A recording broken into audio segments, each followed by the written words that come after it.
As the American public pigs out on the veritable buffet of lies and half-truths being fed to them by the propaganda machine known as the mainstream media, I thought I would avoid the temptation of rehashing the same old slop and instead serve up the following food for thought. I'm Adam Clark, and this is the Daily Ruckus for Thursday, September 25th, 2014.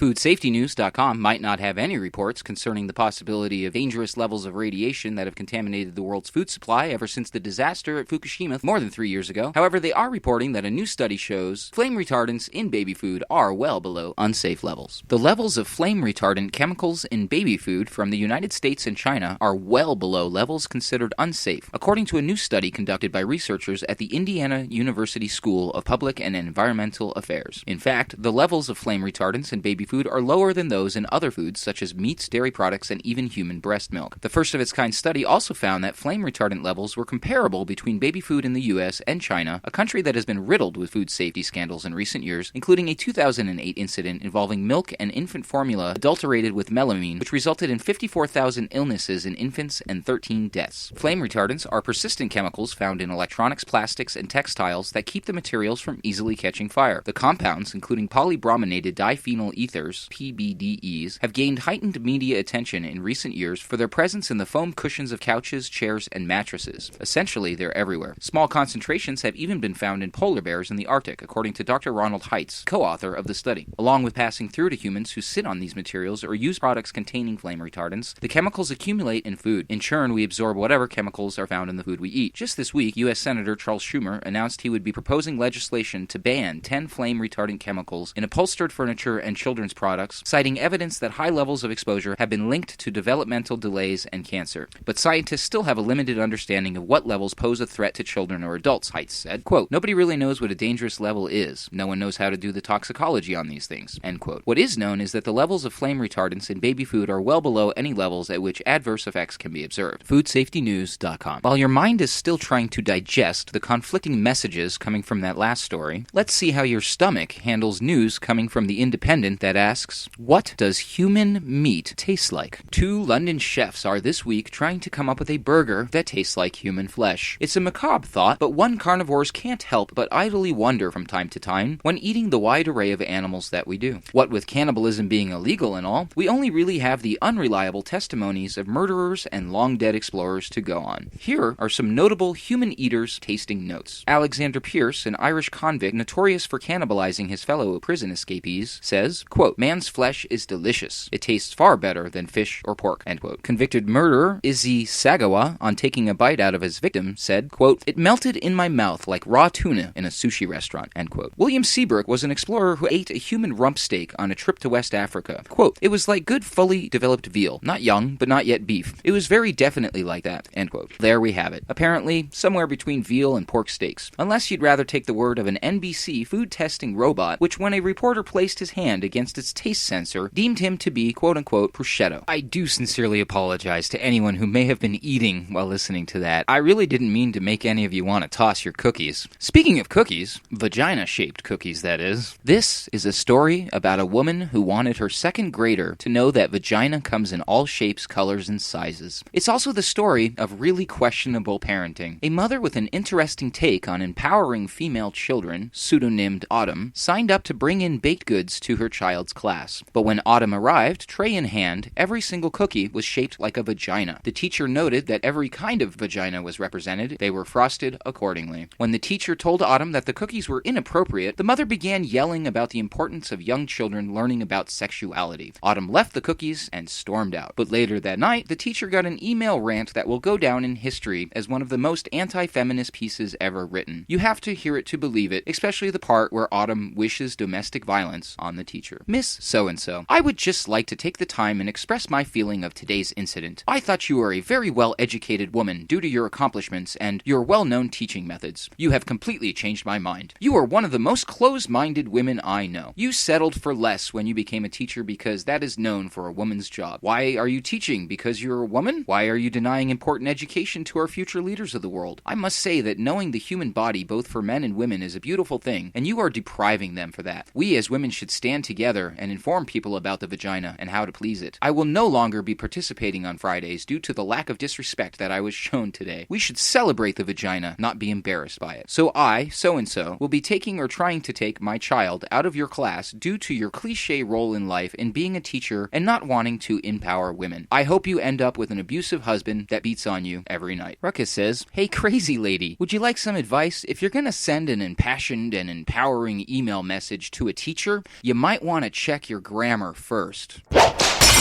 This has been a presentation of the Ruckus Room, Reality Radio, in association with the ACR Network.